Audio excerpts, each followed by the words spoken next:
Hi, and welcome everybody. I'm professional sports handicapper Ross Benjamin of the Winner's Circle Sports Betting Podcast. As always, I'm joined by the Las Vegas handicapper, the handsome gentleman on the upper half of the screen, Mr. Chip Chirimbes. And Chip, I haven't spoken to you in a while. How you doing, buddy?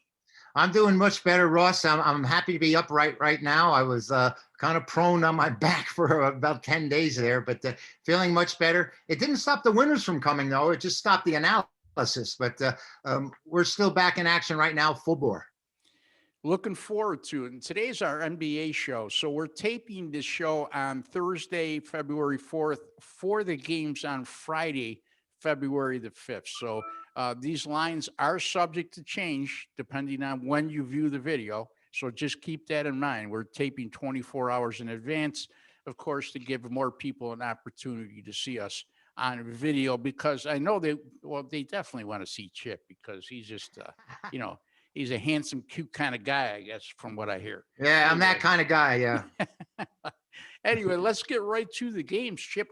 Before we get to the games, the Super Bowl. Um, any thoughts at this juncture? We'll discuss it more tomorrow on tomorrow's show. But Yeah. in terms of the line movement, anything you've seen out of the ordinary, something Okay. that jumps out at you? All right. Let me say that I love my side in total, and I'm not getting off it. I've already posted the total for everyone out there, and I'm waiting on the side. Interestingly enough, when this line opened 3.5, most people thought that it would rise and would rise quickly, but there's been plenty of action on Tampa Bay. Today, there was another $3 million bet by the mattress guy from Houston. The mattress guy. He never wins, though, does he, Chip? I don't know. I don't think so. I think I know he lost last year. So. Yeah. I think he might have won his first bet first time out or so when he had he had the Astros in the World Series. And since then, I think he's been very short. But and it's interestingly enough, they said that they're hanging this line low because the bookmakers out here in Nevada are so top heavy on futures on Tampa. When Brady went there, so they just don't want to give people a chance to middle if they can, and yet they're actually welcoming a lot of the Kansas City money at this time, from what I understand out here. You know what?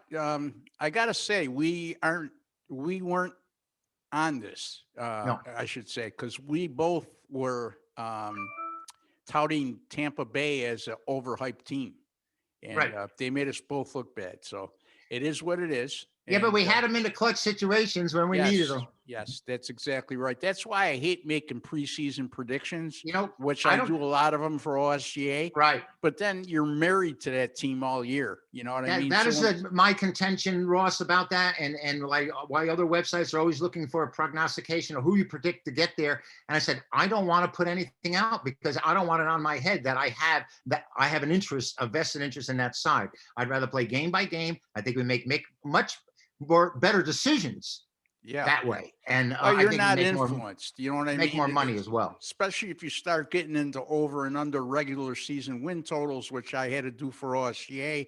And I did a good job. I mean, if I looked at my 32 plays, I believe on the regular season win totals, I won 19 of them. So excellent. I mean, I did that in April, for crying out loud.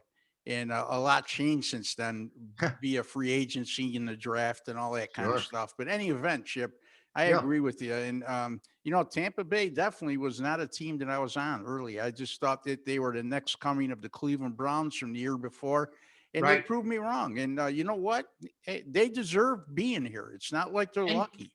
Ross, you weren't so far off. We weren't so far off. The beginning of the season, Brady and Tampa Bay didn't look all that great as it was. I mean, the team meshed together because you have a great leader and you have a great quarterback, and everyone got in sync with Brady. But at the beginning of the year, it really didn't look like they were going to be where they are right now. And kudos to them. They did a great job, and they deserve to be there. All right, we'll discuss that more in length tomorrow, Chip. So let's get to the NBA. Start with the game between the Chicago Bulls and the Orlando Magic. We talked briefly about this game off air. Right now, as we speak, Chicago is -2, and the total in this game is 221.5. Chicago's been very competitive this year. I know they're only 8-13 straight up, but they've been a money machine on the road. And Orlando really struggling of late, Chip. They've lost 13 of their last 15, including their last Yeah. four. So what's your thoughts? Um, you have to fade Orlando. I'm thinking more or less. It's and Chicago is much improved. They're coming off. I believe they got beat at home against the Knicks last time out, Yes. and they've been a good take, like you said. I mean, Chicago's improved dramatically, particularly against the points. And I'm not saying I'd use this game as a play whatsoever. I think Chicago's favored on the road, which is a bit of an anomaly as it is, I Yeah. would say. First time So all year.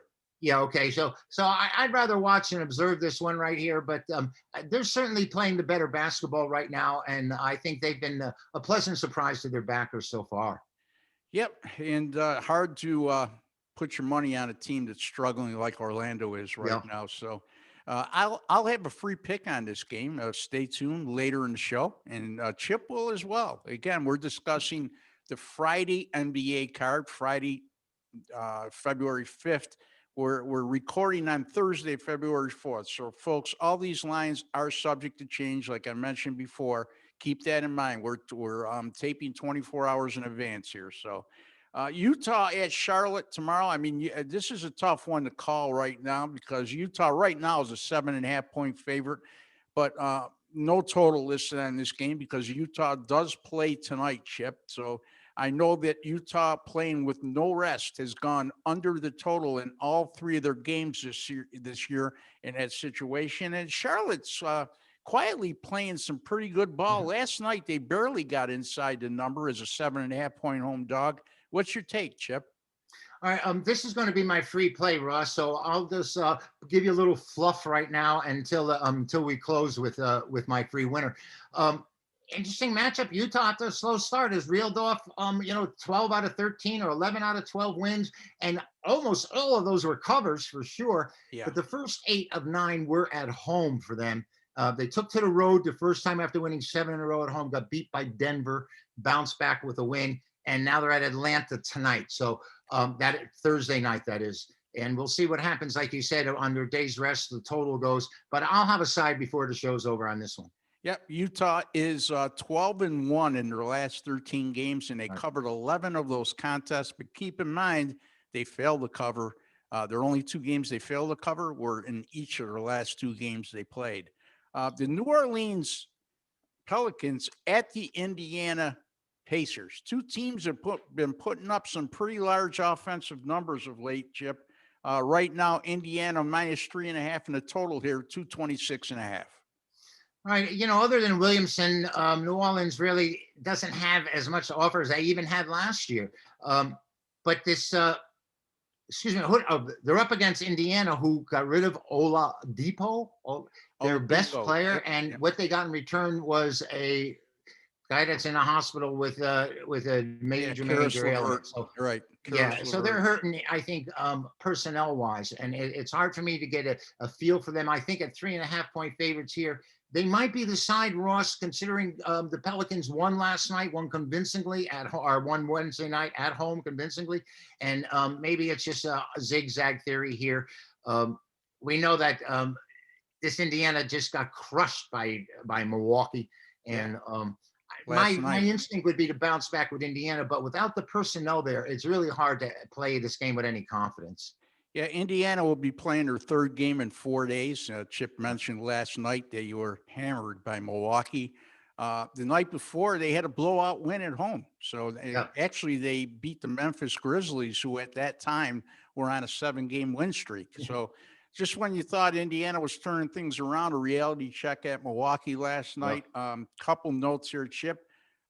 New Orleans is 8-0 to the over in their last 8 games when there's been a total of 232 or less, which there will be in this contest. They've also gone over the total in 4 straight games on the road.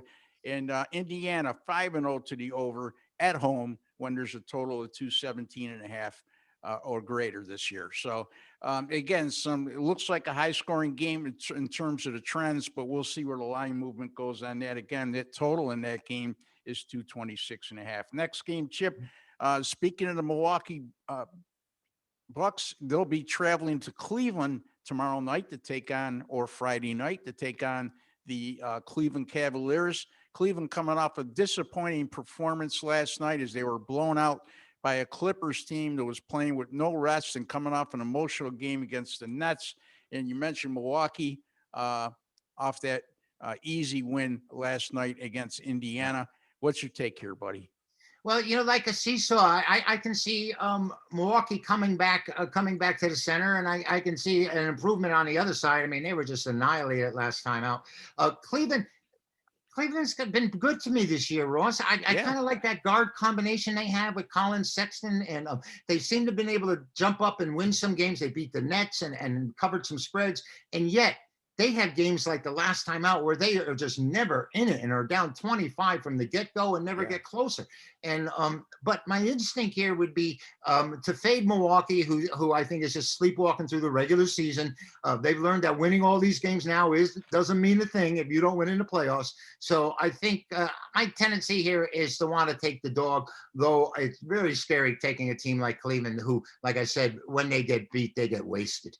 Well, yeah, and they were down just 3 at the half yesterday. Well, Why do I know that? Because I had the Cavaliers. So, and they ended up losing the game by, I believe, 22. So you're right, Chip. They tend to fade at times, but they've been much more competitive than a lot of people thought they would be. I believe the record is right now is an 11-11, and I'm not so sure that a lot of people would have predicted that after 22 games. But just a couple notes here, Chip. Milwaukee's 4-0 over the total in their last 4 games. In those 4 games, average a combined 244.2 points per game, while Cleveland has gone over the total in 6 of their last 7 at home. Again, folks, the total in this game is 228.5. And if you like home underdogs or 10 or more, that's the spot tomorrow night. Cleveland is plus 10 right now as we speak on their home floor. Toronto at Brooklyn. And boy, the Brooklyn Nets are a fun team to watch now. Yeah. Even if you're not a Nets fan, if you like entertaining basketball that goes up and down, great shooting, even James Harden, I mean, he's only averaging about 18 points a game with Brooklyn, but hit double digits for assists per game. So he's giving the ball up a lot more. And you set it off there, Chip. If Brooklyn continues to play together like they are right now, they're going to be tough to beat. Yeah, it's this Irving. It isn't that I don't like Brooklyn and I don't like the Nets. I've been a Net fan. I just don't care for Irving, and I don't even care for Harden. I'm so kunsa with Durant, but the 3 of them together, my goodness! Yeah. I mean, what a formidable team they have. And if, like you said, Harden can sit there and be the facilitator. I mean, he's such a great offensive threat on his own. And then who are you going to leave alone? You're going to leave Durant and double him. You're going to leave Kyrie Irving. And it's really a difficult task, I think, for the opponents. And I find it tough to get on them because I think that they're going to be inflated. And I imagine that the public is enamored with them. And I'm just waiting to see, biding my time with this Brooklyn Net team. I haven't really been on or against them. I was against them once and I was with them once. And I've split. So, it's going to be interesting to see this season, Ross, because we haven't had this happen since, say, Chamberlain, Jerry West, and Elgin Baylor were together. Yeah. And these guys are great. Yeah, I mean, I guess you can go back to the Miami days with Shaquille O'Neal, Dwayne Wade, and Chris Bosh when they were in their prime. But yeah, you're right. In terms of pure scoring power, these 3 are a very potent triumvirate or trio, whatever you want to call them. And here's the thing, Chip. This game's right now, Brooklyn's just a 5-point favorite at home against Toronto, which is a little head scratching. I would, based on looking at that line, I would have to check the availability of who the Nets are going to have tomorrow, because they got a tendency to rest one of the 3 guys on occasion, Chip. Yep. And I'm not sure that's going to be the case, but I know that the total in this game is an enormously high 243. Chip, there's been 3 totals this year of 240 or more in the NBA. All of them involve Brooklyn Nets game. And all of them went over the total, Chip, with an average of about 267 points scored per game. So, if you put up make yourself some popcorn if you just want to enjoy and watch this Brooklyn Nets team. They're really fun to watch. Minnesota at Oklahoma City, Chipper. No line on this game right now. I haven't delved into why that is.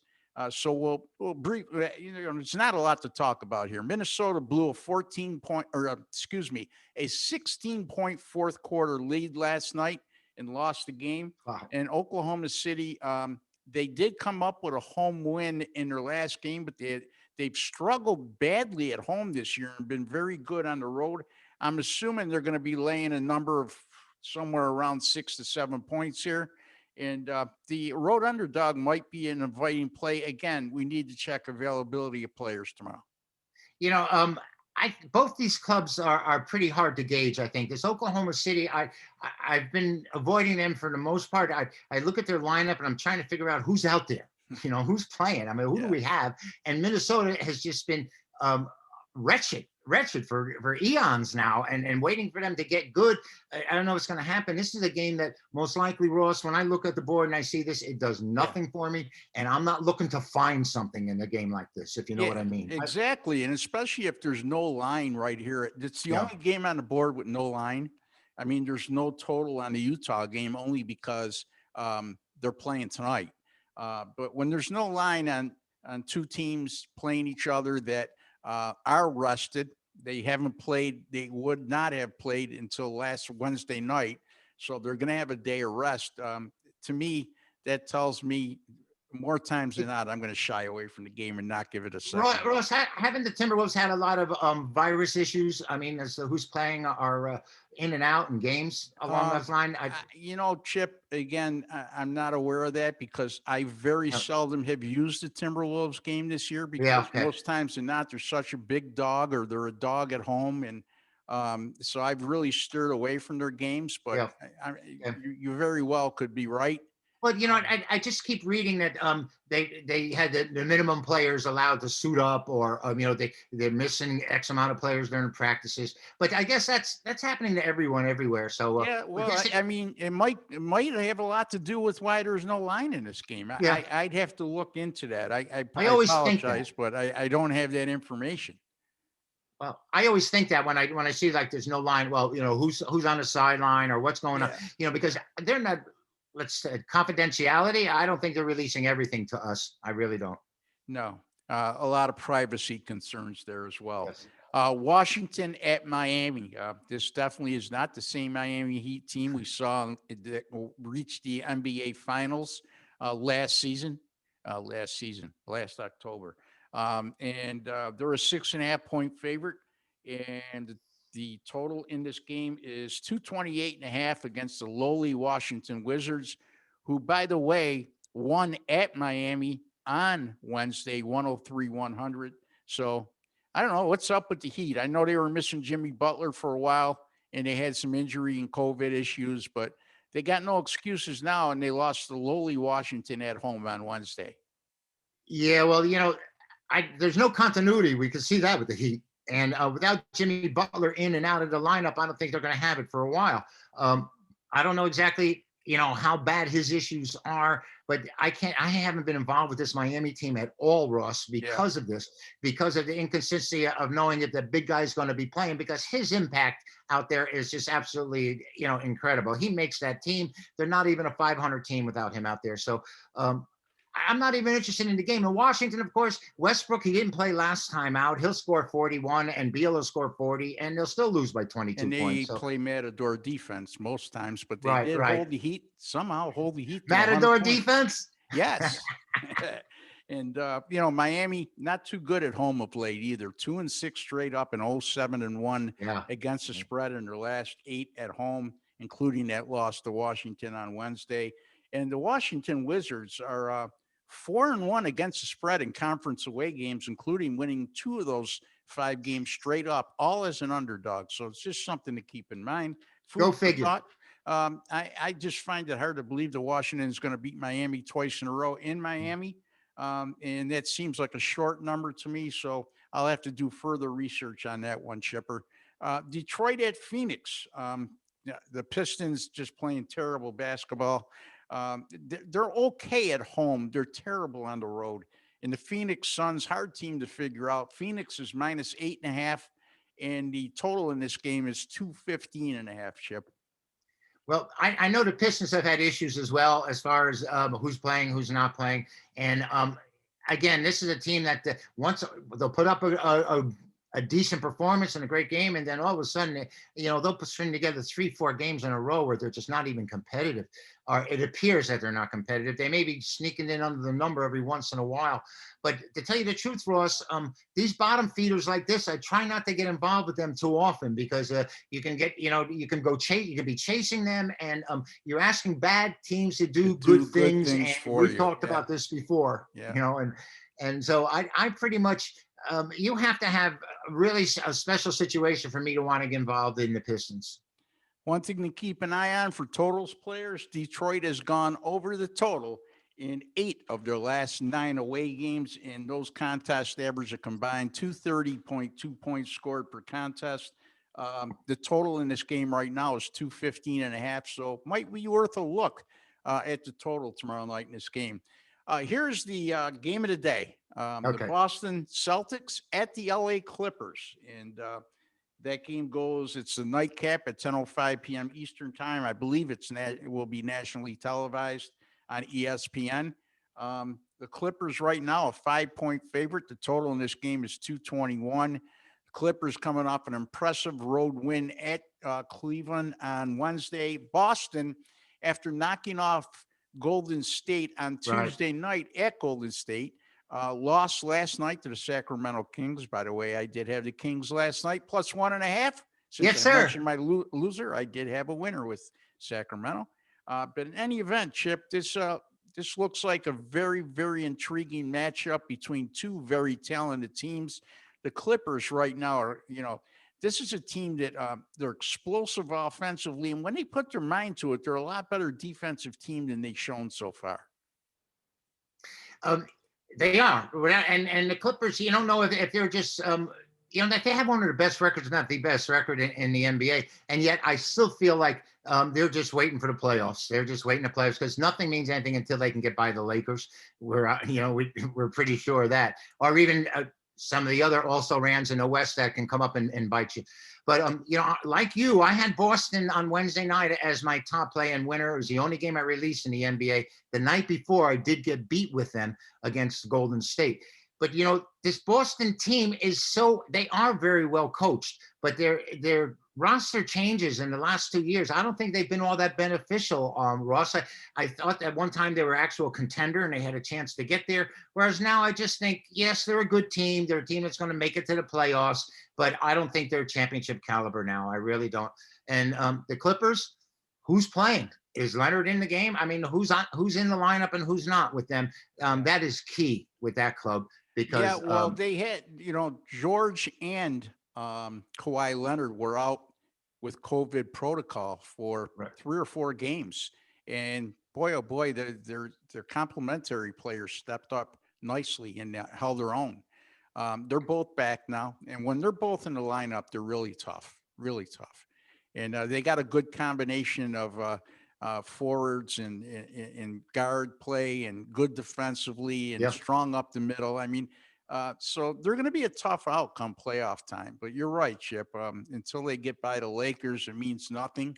Last year, they were one of the favorites to win it all, and they were upset in the early rounds of the playoffs. So they have a lot to atone for here. I will say this. I have something more here, I believe, on this game. Maybe I don't. And I don't, Chip. I don't have anything more to add. So imagine that. We've covered it all. Yeah. Before we get to our NBA free picks for Friday, February 5th, Chip, why don't you tell the people how they can find you and how you've been doing of late?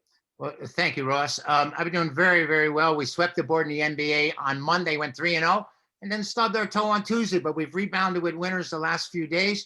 And the college have been rolling right along. We had Pittsburgh last night as our big winner over Virginia Tech. That is on Wednesday. But log on to chipwins.com, the most equitable price in the country. Big winners. You got a three-pack or an individual best bet each and every day in NBA, college basketball. And right now, of course, Russ, I have posted my Super Bowl total is up there, and my side will be up there tomorrow. And it's an easy way, in and out, log on, follow the buy links, and become an 8-play winner. And I'm just really happy about what we've got going here, and I appreciate all the assistance and help you've given me. Well, it's been my pleasure, and it's a pleasure to work with you as well, Chip. That's chipwins.com, where Chipper's been on an absolute roll this basketball season. If you go to Vegas Insider, you'll see where he's ranked in both the NBA and college basketball. I believe he's top 10 in both categories, if I'm not mistaken, right, Actually, Chip? number one in the NBA total. Number one in the NBA, and you're in Yeah. the top 10 in college basketball, I believe. Yes, I am. And I know at sports capping going into the week, we were both top 10 in basketball overall. That's combination college basketball, the NBA. I've had a couple rough days. Yesterday just went 1-1-1. The day before 0-2-1. But prior to that, I was on a nice roll. NBA, a modest 19-14 with my last 33 in college basketball, 33-25 with my last 58. So I'm grinding out a profit, Chip. Yes. You don't always go on those unbelievable rolls, It, but as it long as you keep pushing the envelope, and filling you it know, up a Rod, little bit day by day. it was like we were talking. We had those 8 straight days going 2-1. Well, we take that every day, right? I Yeah, mean, absolutely. so Absolutely. I would take 2-1 every day for 8 straight days and going 3-0 4 times and then 0-3 the other yeah, 4 days. yeah, yeah, So absolutely. sometimes those 3-0 days, they're nice if they're in the middle of a hot streak, but the whole key there is you have that 3-0 day and you bounce back and you show a consistency to win That It's thereafter. exactly what happened to me this week, Ross. I opened up 3-0, went 0-3. Yesterday, bounced back with a nice day, 3-1. But it happens, and we just got to keep. Like I said, sometimes it's difficult to get our head off the pillow in the morning. And Yeah, well, we become accustomed to it. And I'll tell you this, we've had a lot more 3-0 days yeah, than 0-3 days in our career. So for sure. yeah, we could that rest assured to that, folks. Now our free pick, Chipper. Let me go first here Go for ahead. once. I'm going to look at the game between Chicago and Orlando. And I think I pretty much showed my hand a little bit earlier. I like the way the Bulls are competing. I don't like the way Orlando is competing. It's not that they're losing, they're getting blown out in a lot of situations. And for Chicago to be a road favorite for the first time all year, that speaks volumes to me. They've been actually pretty good on the road this year, Chip. In an underdog role, they've gone 8-2 against the spread and 5-5 straight up in their last 10 as a road underdog. And again, for them to be a road favorite, the books got to think they're the side here, in my opinion. So I'm going to take them, Chicago -2 over Orlando on Friday, February 5th for my free selections. Folks, by the way, you could find me at rbwins.com. If you're viewing on when we're taping this video, if you're viewing on Thursday night, I have 3 college basketball or 3 NBA picks up right now. A college basketball 10-star top play. You can get that right now at rbwins.com. It's there. You pay a little to make a lot. Chipper, let me hear what you got. Well, first of all, I'd like to see those Chicago Bulls get back into it. I love those uniforms, especially during the playoffs. Regardless, my free play is going to be in Charlotte, where the Hornets are coming off a beating against Utah, who's one of the hottest teams in the NBA, the hottest, I must say. And most of all their wins have come at home. Their 2 losses last time out on the road are 2 non-covers. One was a loss, one was a non-cover. The thing is, though, this is their second and back-to-back. So Utah is at Atlanta on a Thursday night. They're going to be playing a rested Charlotte team that isn't all that bad. They're 7-1 at home and against 7-1 at home against teams with winning records. Yeah. So what happens here, Ross, is that they seem to get up for the better competition and they play them tough. And they are also 15-5-2 the last 22 times out with 1 day's rest. Utah's coming off a game the night before. I think Charlotte has the advantage here. They're going to be getting points. I wouldn't be surprised to see them even win this game, Ross. I like the Hornets here. Yeah, I tend to agree with you. I mean, look at they are getting points as of right now. The line is 7.5. Now that's subject to change, right? Because they're playing tonight. But Charlotte has played very well of late. As a matter of fact, they're 4-0 against the spread in their last 4, 3-1 straight up. That only loss came last night. And that was a 7-point defeat as a 7.5-point underdog. So they were able to cover there. They're playing, like you said, better at home. So that looks like an inviting play. And the general public is going to say, if Utah wins tonight, the general public will definitely jump all over Utah tomorrow, Chipper, because we're talking about a team that right now is 12-1 in their last 13. If they win tonight, that's 13 out of 14. Right. But like I said, they failed to cover the last two. So maybe there's, the bookmakers are going to push the envelope with them. And I think they're doing so here at 7.5 on the road, trying to garner some underdog action. Anyway, Chip, any final thoughts before we leave? No, it's just Super Bowl weekend. We're happy about what's going on with the NBA here, trotting along a day at a time. And Ross, the cancellation of games and the rescheduling of games hasn't really affected us that much. I think we've still got a pretty good handle on what's going on out there, and looking forward to each and every day.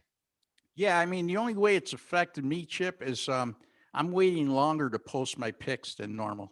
Yeah. And I know a lot of my customers are becoming impatient with that, but I'd rather get it right for you than be in a hurry and just appease you so you have it at 8 o'clock in the morning. It's not going to happen these days in this era right now. So anyway, Chip, until the next time, which will be tomorrow, we'll have our college basketball show. Tomorrow we'll be going over some key matchups on Saturday's huge card. And as always, we will each have a free pick for you as well. So until then, for Chip Chirimbes, I'm Ross Benjamin. Good luck and God bless.